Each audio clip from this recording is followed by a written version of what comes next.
약 30년 전쯤요, 영국 런던 웸블리 스타디움에 7만 명의 영국인들이 모였습니다. 이유는 축하 음악 공연을 위해서, 콘서트죠. 근데 그 초대받은 가수들이 누구냐면 락 그룹 가수들이죠.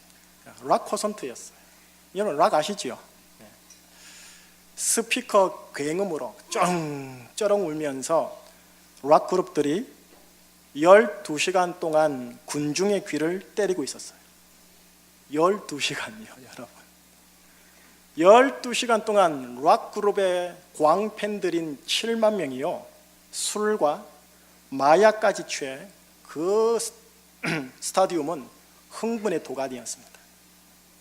이 흥분을 넘어 광란이다라고 해도 과언이 아닐 정도의 그 마지막 딱 이르렀어요. 마지막 피날레를 어떻게 이 콘서트가 장식을 했냐 하면, 미국 여자 흑인 오페라 가수 제시 놀만이라는 여자를 무대 위로 보냈습니다. 모든 조명이 다 꺼져버렸습니다. 그리고 스포트라이트 원형 조명 하나만 제시 놀만을 딱 비추었습니다. 굉음을 일으킨 전자기타, 그 어떤 악기도 없었어요. 12시간 이상의 락 콘서트와는 완전히 성격이 다른 가수가 마지막으로 올라오니까 이미 술과 마약과 괴성으로 찌들 대로 찌든 7만 명의 군중들이 락 음악을 더 듣자고 야유와 비유와 소리를 막 질러댔어요. 이 흑인 오페라 가수인 제시 노만이 그런 상황과 아랑곳 없이요, 무대 정중앙에 딱 서서 아카펠라로 아주 천천히 노래를 불렀어요. 그 노래 제목이 뭐냐면 영어로 Amazing Grace예요. 나 같은 죄인 살리신 주 은혜에 놀라워 잃었던 생명 찾았고 광명을 얻었네. 술, 마약, 굉음으로 이미 목소리가 쉰 목소리로 가득 찬 7만 명의 군중이 운집한 스타디움에서요, 마지막 피날레가 뭐냐면 은혜의 찬송가였다라는 거예요. 많은 그 대부분 사람들이 헐 하면서 침묵에 싹 들어간 거예요. 2절이 지나가는데도 가만히 있고 3절이 지나가는데도 가만히 있는 가운데 이 중 몇천 명의 군중이 술과 마약에 찌들은 그들이 2절, 3절을 따라 부르더라는 겁니다. 여러분, 가사가 한국 찬송가 가사를 보면 너무 짧아요. 영어로 보면은 매 가사마다 이 grace, 은혜란 단어가 들어가 있거든요. 나중에 영어가 되시는 분들은 영어 가사 보시고요, 제가 번역된 가사를 한번 들려드려 볼게요. 2절이에요. 나의 마음에 두려움을 가르쳐 준 것, 그것은 은혜였습니다. 나의 두려움을 없애준 것, 그것도 은혜였습니다. 그 은혜가 나타난 게 얼마나 귀한지 그 시간에 제가 처음으로 그 은혜를 믿게 되었습니다. 3절 이래 되어져요.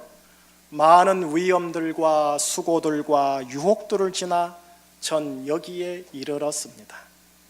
여기까지 날 이끌어온 게 은혜였습니다. 이제 그 은혜가 나를 아버지의 집으로 인도하십니다. 이렇게 해서 콘서트는 끝났어요. 침묵 가운데 몇천 명은 따라하면서요. 여러분, 누가 이 콘서트를 기획했는지는 몰라도 이 대단한 모험을 감행한 거죠. 영어로 리스크를 안고 기획한 거예요. 이 기획을 허락한 기획사도 대단하고요.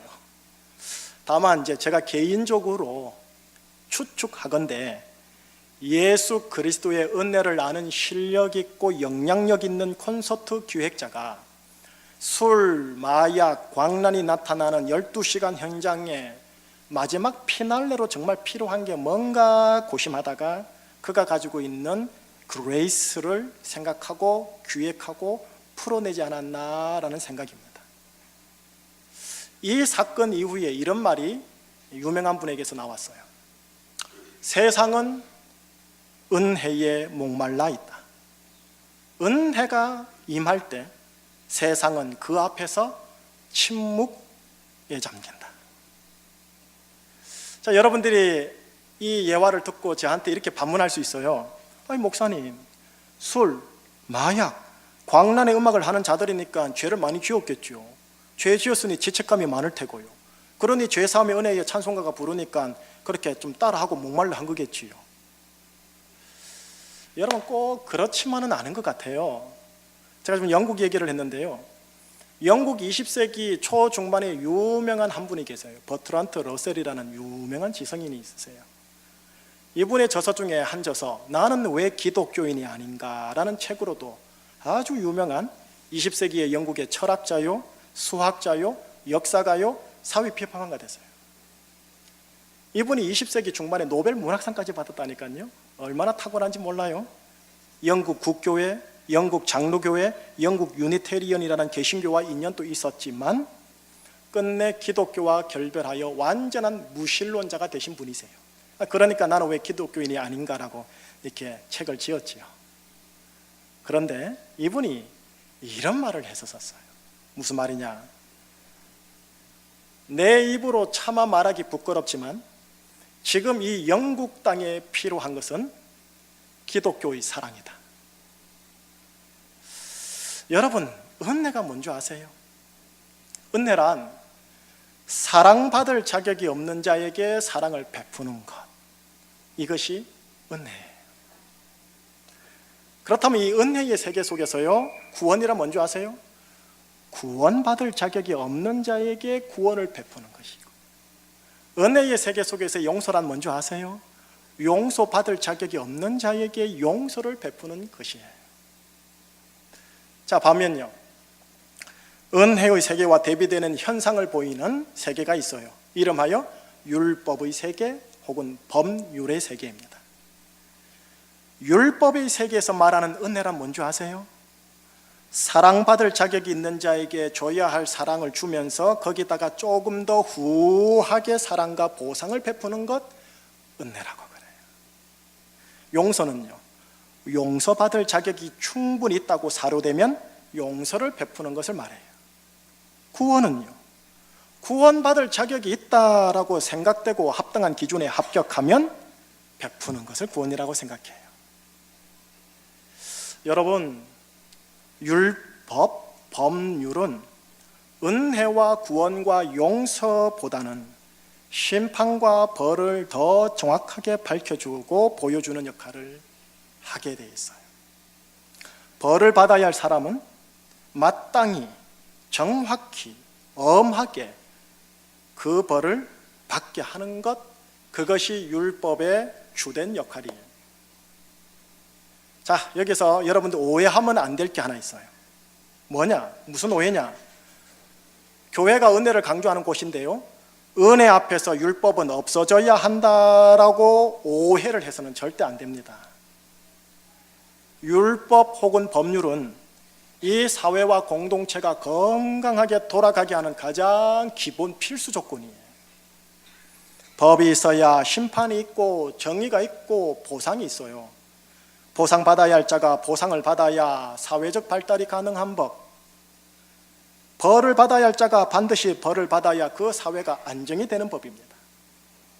그러니 법은 생존을 위해서, 그리고 나의 삶의 이상을 실현하기 위해서라도 반드시 있어야 할 최적의 단위입니다. 기독교에서는 이걸 뭐라냐면 법은 사랑의 최소 단위이다라고 얘기를 해요. 그리고 은혜를 위한 최소한의 보장장치이다라고 얘기를 합니다. 그러니 여러분, 기독인 여러분들, 하나님의 의의 사람들은 우리나라 법, 세상 법이 하나님의 법에 위배되지 않는다면 누구보다도 더 준수해야 할 의무가 있는 분들이세요. 자, 그런데 여기서 좀 더 나가야 돼요. 건강한 사회 유지를 위해 절대적으로 필요하다고 생각되는 이 율법에는요, 율법이기 때문에 어쩔 수 없이 태생적 한계를 가지고 있다는 것을 의의 사람들이 알고 계셔야 됩니다. 율법이기 때문에 율법이 지닌 태생적 한계요? 그게 뭘까요? 율법이 지닌 태생적 한계에 대해서 쉽게 나름대로 풀어놓은 글 한 단락이 있더라고요. 한번 읽어드릴게요. 들어보세요. 정부는 주일에 상점과 극장문을 닫게 하는 법을 제정할 수는 있어도 시민들로 하여금 자원하여 예배를 강요하게 할 수는 없다. 1급 살인범을 체포하여 사형시키는 법을 집행할 수는 있어도 증오를 치유하는 사랑이 저절로 나오게 하지는 못한다. 이혼하기 어렵도록 법률 제정은 가능하나 남편이 아내를, 아내가 남편을 사랑하게 할 수는 없다. 가난한 자들에게 보조금을 지급하는 법을 제정하고 강제할 수는 있으나 부자들로 하여금 동정과 사랑을 자원하여 베풀게 할 수는 없다.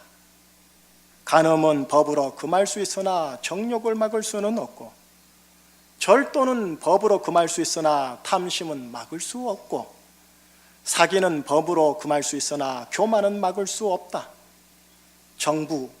정부가 법을 통해 장려할 수 있는 것은 합법과 위법에 대한 설명과 집행이지 사람들과 시민들의 거룩과 은혜는 아니다. 율법의 한계를 보여줘요. 여러분, 율법과 법률은요, 의와 불의를 정확하게 분별해줘요. 법조항을 따라요. 또 이 불의에 대해서는 심판이 있을 것임을 선포하고 집행합니다. 그런데 이 율법이 가지고 있는 안타깝고도 태생적인 한계가 뭐냐면, 불의와 불법을 정확하게 밝혀 보여주는 특징과 장점은 있지만 불법과 불의의 사람을 의의 사람으로 거듭나서 자원하는 선한 사람으로 되도록 하게 한다는 한계가 있습니다. 이것이 율법이 지닌 한계예요. 불의를 의로 거듭나게 해주는 것, 그래서 그 사람이 의롭게 자원하여 삶을 살아가도록 괴가천선해 주는 것, 이것이 성경에선 은혜가 하는 역할이라고 합니다. 자, 은혜와 관련된 이야기 한번 들어보실래요? 은혜와 진리는 예수 그리스도로부터 나온다고 했거든요. 하나님, 보이지 아니하는 하나님을 보여주는 분 예수님이거든요. 예수님과 하나님이 여러분들을 대할 때, 우리를 대할 때, 세상을 대할 때 율법의 방식이 아닌 은혜의 방식으로 대한 예수님의 에피소드 일화 2개만 소개해 드릴게요. 첫 번째 에피소드예요. 예수님께서 어느 날 예루살렘 성 베데스다 못에 가게 되었어요. 거기에 많은 병자들이 연못가에 누워 있는 거예요.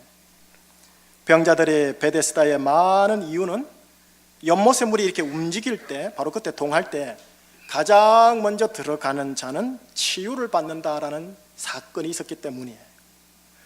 예수님이 그곳에서 38년 된 병자를 보게 돼요. 그리고 그 사람을 지목합니다. 선포합니다.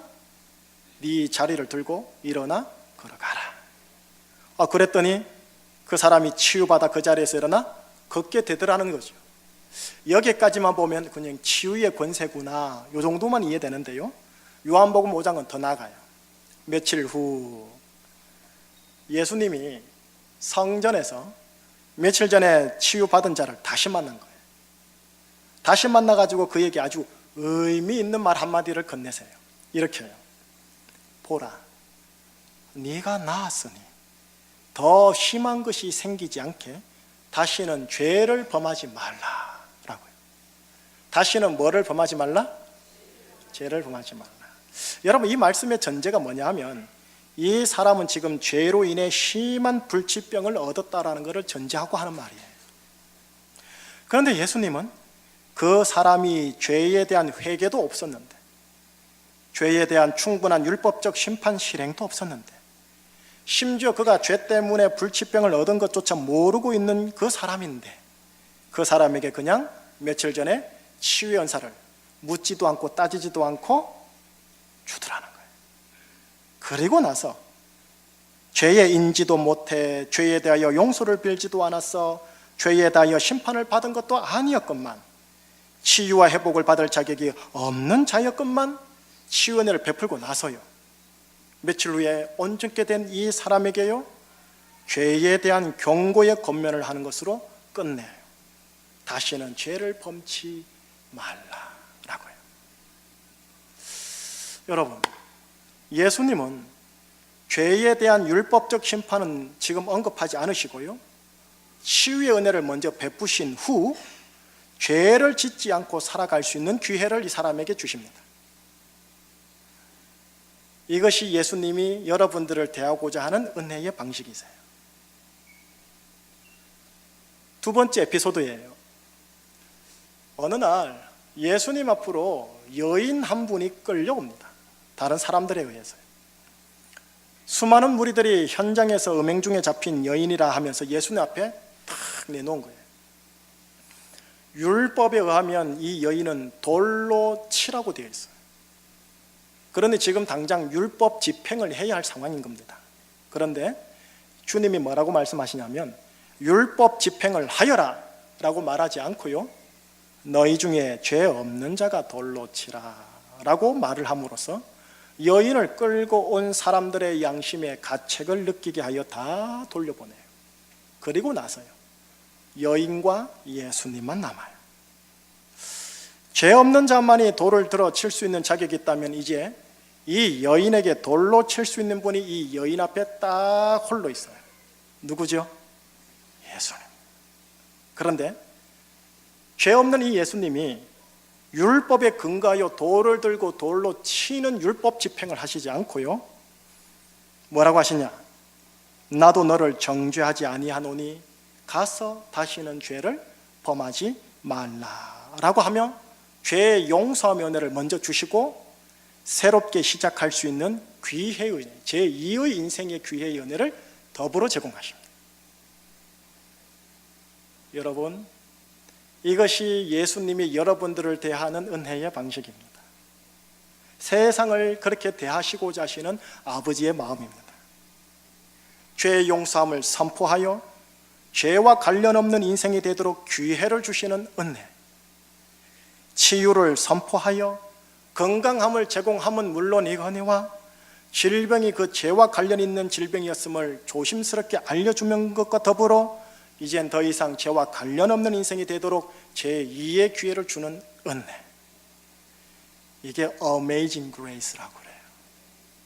놀라운 은혜, 황송한 은혜예요. 네.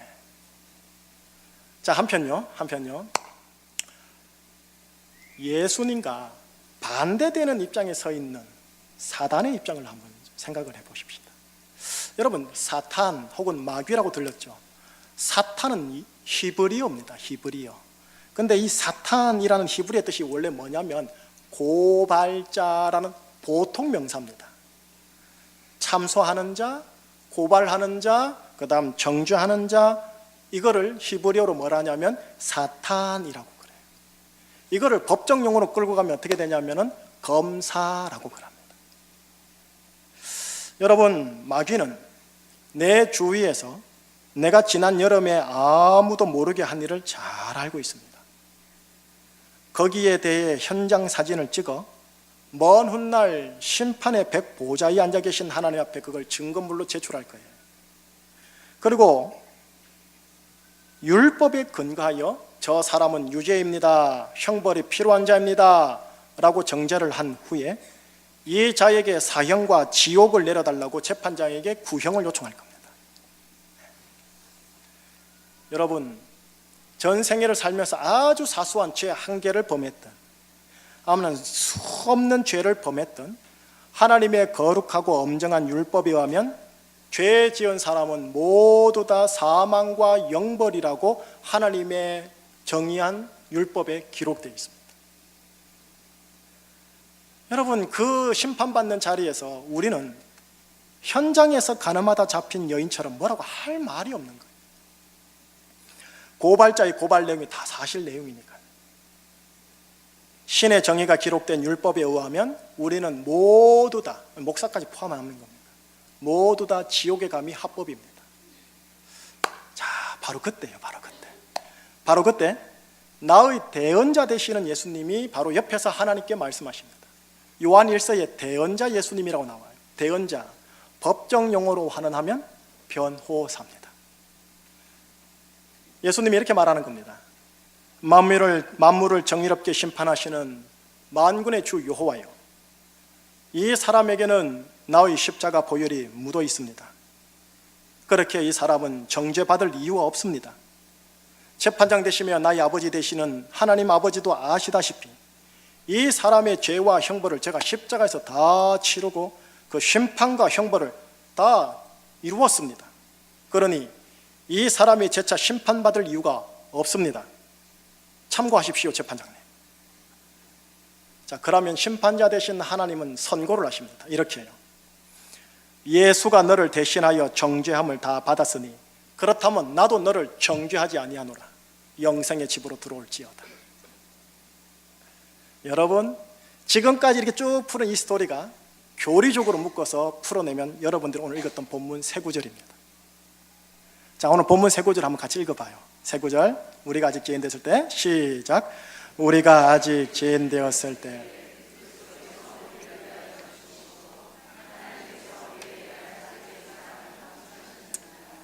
그러면 이제 우리가 그의 피로 말미암아 의롭다 하심을 받았으니 더욱 그로 말미암아 진노하심에서 구원을 받을 것이니 곧 우리가 원수 되었을 때에 그 아들의 죽으심으로 말미암아 하나님과 화목하게 되었은즉 화목하게 된 자로서는 더욱 그의 살아나심으로 말미암아 구원을 받을. 여러분 8절에 이래 되어 있죠. 우리가 죄인 되었을 때. 10절에는요. 우리가 원수 되었을 때. 여러분, 율법에 의하면 우린 죄인입니다. 모두가 죄인입니다. 죄인에게는 죄의 증거를 내미는 검사가 주 무기로 활용하는 법률이 있습니다. 검사는 재판장에게 사형이라는 구형을 요청합니다. 그런데 변호사 되시는 예수님이 대법관 되시는 하나님에게 결정적인 증거 하나를 제출을 해요. 그게 뭐냐? 십자가와 보혈입니다. 예수 그리스도께서 나를 대신해서 십자가 형틀을 친히 짊어지셨고 거기서 그 귀한 신의 보혈을 흘리신 거거든요. 그리고 마지막에 뭐랬는지 아세요? 다 이루었다. 죄악의 형벌을 다 이루었다. 여러분, 심판받은 자를 재차 형벌 주는 건 합법이 아닌 겁니다. 여러분, 근데 더 감사한 게 뭔지 아세요? 이 모든 것을 기획하고 계획하신 분이 다름 아닌 대법관 되시며 우리의 아버지 되시는 성부 하나님이었던 거예요. 내가 죄인임을 알거든요. 검사가 지적할 걸 알거든요. 나를 정죄할 것을 알았기에 나를 무죄로 의인으로 선포하기 위해 변호사 되시는 예수 그리스도와 더불어 십자가와 보혈의 계획을 기획하시고 때가 되어 실행하신 거예요. 예수님이 나 대신 정죄를 받고 형벌을 받으신 겁니다. 그로 인해 죄에 대한 율법적 정의도 실행되었고 나를 구원하심으로 나를 향한 사랑과 은혜도 살리셨습니다. 정의와 사랑을 같이 빌드업한 것입니다. 오늘 본문에 우리라는 단어가 있죠. 우리 뺄게요. 나라는 단어를 집어넣어서 다시 읽어봅시다. 나, 아시겠죠? 같이 읽습니다. 시작. 내가 아직 죄인 되었을 때에 그리스도께서 나를 위하여 죽으심으로 하나님께서 나에 대한 자기의 사랑을 확증하셨느니라. 그러면 이제 내가 그의 피로 말미암아 의롭다 하심을 받았으니 더욱 그로 말미암아 진노하심에서 구원을 받을 것이니 곧 내가 원수 되었을 때에 그의 아들의 죽으심으로 말미암아 하나님과 화목하게 되었은즉 화목하게 된 자로서는 더욱 그의 살아나심으로 말미암아 구원을 받을 것이니라. 여러분 특별히 8절요. 8절 죄송해요. 한 번만 더 같이 읽어요. 8절만 시작. 내가 아직 죄인 되었을 때에 그리스도께서 하나님께서 나에 대한 자기의 사랑을 확증하셨다. 여러분 8절을 보면 뭐가 보이는지 아세요? 그리스도께서 나를 위하여 죽으셨다라는 거 보면서 뭐가 보이세요? 십자가가 보이면 맞아요. 십자가. 그 십자가가 그 다음 구절에 나오죠. 하나님께서 나에 대한 자기의 사랑을 확실히 보여주셨느니라. 확실히 증명하셨느니라. 확증하셨느니라. 여러분 저 십자가요. 저 십자가가 여러분들을 사랑하는 하나님의 확실한 증거래요. 우리가 세상을 보고 상황을 보고 관계를 보고 여러 가지 육체를 보면 하나님이 나를 사랑하시나 싶기도 한데 저 십자가를 보시라는 겁니다. 십자가는 여러분 한 분 한 분과 자녀들을 사랑하는 하나님의 확증이래요. 좀 더 나갈게요. 나에게 계속적으로 은혜를 베풀고 은혜로 대면하겠노라 약속해주는 보증입니다. 왜요? 하나님의 아들, 신의 아들을 바칠 정도로 여러분들을 사랑하니까요. 십자가는 놀라운 은혜가 내 인생 위에 있음을 알려주는 영원한 표시예요. 절대로 무효화되지 않고 깨지지 않는 새 언약이에요. 그러니 이것은 여러분들에게 놀라운 은혜예요. Amazing grace. 고맙지만 너무 황송한 은혜예요. 자, 이제 여러분들에게 질문해 볼게요. 이 질문에 동의하시면 아멘 해주세요. 하나님께서 예수님을 통해 베푸신 이 놀라운 은혜를 의지하시겠습니까? 십자가라는 놀라운 은혜를 믿음으로 내가 한번 꿀꺽 삼켜 보시겠습니까? 그러면 믿음의 상상 하나만 하십시다. 믿음의 상상이요. 상상은 이런 겁니다. 내 머리 위에 24시간 365일 주야로 샤워 꼭지를 통해 하나님의 놀라운 은혜가 계속 부어지고 있다는 믿음의 상상을 하시고 집에 가셔서 이걸 하면서 살아가시기를 바랍니다. 좀 우스운 상상이죠. 우스운 상상이나 정말 진지하게 하길 바라는 거룩한 믿음의 상상입니다. 여러분, 믿음은 바라는 것에 뭐라고요? 실상이요. 믿음의 상상은, 믿음의 고백은, 믿음의 선포는 바라는 것의 실상이랍니다. 여러분, 믿음의 상상을 하세요. 24시간 365일 주야로 샤워 꼭지에서 예수님의, 하나님의 놀라운 은혜가 나에게 부어진다고요. 이 믿음의 상상 하나 붙들고요, 율법의 세계인 세상과 가정으로 돌아가셔야 돼요. 율법의 사람과 죄악의 사람들로 여러분들이 들어가셔서 부대끼셔야 됩니다. 여러분, 하나님은 세상을 정말로, 사람들을 진심으로 사랑하십니다. 그런데 문제가 있어요. 무슨 문제냐? 세상은 죄의 세계이며 율법의 세계이며 그 속에 사는 세상 사람들은 율법의 관점에서는 죄인이며 하나님과 원수된 자들이거든요.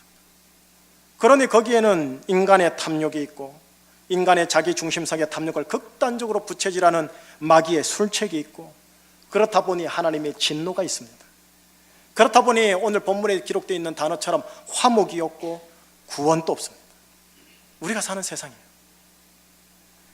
그 한가운데에 여러분들이 살고 여러분들의 자녀들이 사는 겁니다.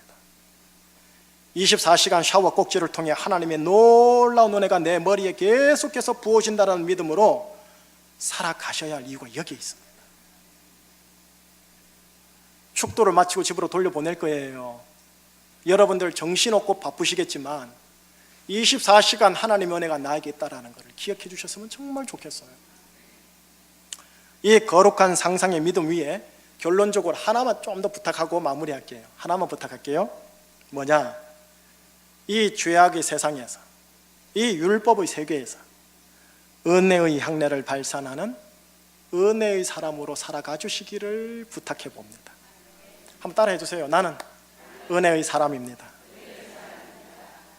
여러분들은 은혜의 사람이니 은혜의 사람으로 살아가셔야 돼요.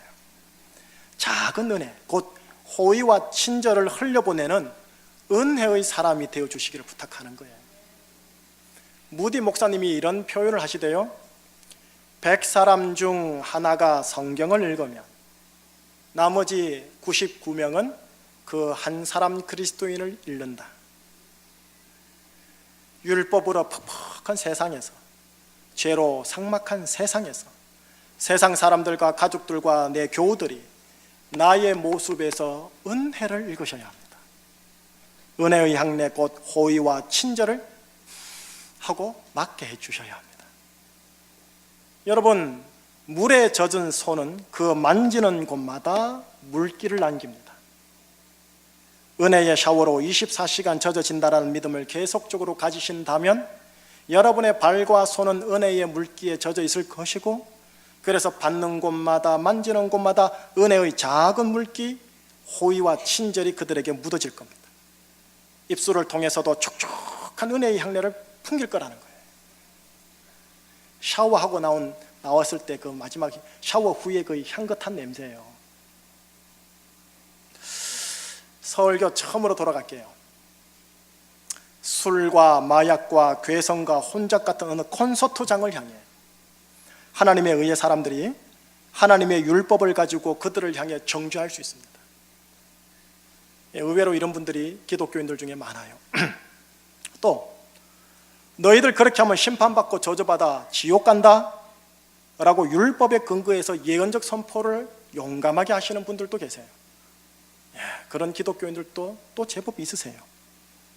또요, 하나님의 의의 사람 기독교인들은 다른 그런 곳에는 얼씬도 하면 안 돼 하면서 율법에서 부정한 자들을 멀리하라고 한 계명으로 다른 기독교인들과 자녀들에게 훈계하기도 해요. 이건 필요합니다. 기독교 교육적으로 아주 필요한 부분이기도 합니다. 근데 여기에서요, 조금만 더 나아가십시오. 공격적으로 조금만 더 나가요. 어떻게 해요? 은혜의 사람들이 직업상 어쩔 수 없이 그것에 들어가야 하고 그것을 기획하는 자리에 있으면서도 그들에게 가장 적절하게 나 같은 죄인 살리신 그 은혜 고마워라는 놀라운 은혜를 냄새 맡게 하고 보게 하고 들려주는 기회를 만들어서 지혜롭게 하나님의 은혜를 그 자리에서 선포하는 거예요. 여러분, 이게 더 필요하지 않을까요? 이것이 저 죄인들과 세상을 향한 하나님과 예수님의 마음 아니시겠습니까? 여러분, 세상은 의외로 은혜에 목말라 있어요. 율법의 세계거든. 죄의 세상이거든. 의외로 은혜에 목말라 있어요. 은혜의 사람들로 인하여 제대로 세상에 침노하면 세상은 그 은혜 앞에서 침묵하게 된답니다. 예배적인 경의를 은혜의 절대되신 예수님께 자원하여 표하게 됩니다. 율법과 율법의 사람은 이를 해내지 못합니다. 오직 은혜의 사람들로 인하여 지혜롭게 흘러갈 때 은혜의 절대자 예수 그리스도 앞에 그들이 자원하는 마음으로 부복하고 경배하고 녹아지며 술을 포기하고 마약을 포기하고 광란을 포기합니다. 이것이 하나님의 나라가 이 땅에 임한다라는 주님의 주기도문입니다. 하나님 나라의 은혜가 여러분들에게 그리고 여러분들을 통해 가족들에게 은혜의 강줄기로 흘러가기를 축복합니다. 대한민국과 제주도 땅에 우리 제주충신교회와 400개 교회를 통하여 은혜가 대한민국의 보편적 가치가 되기까지 역사하시는 그날이 오기를 주 예수 그리스도 이름으로 축복합니다.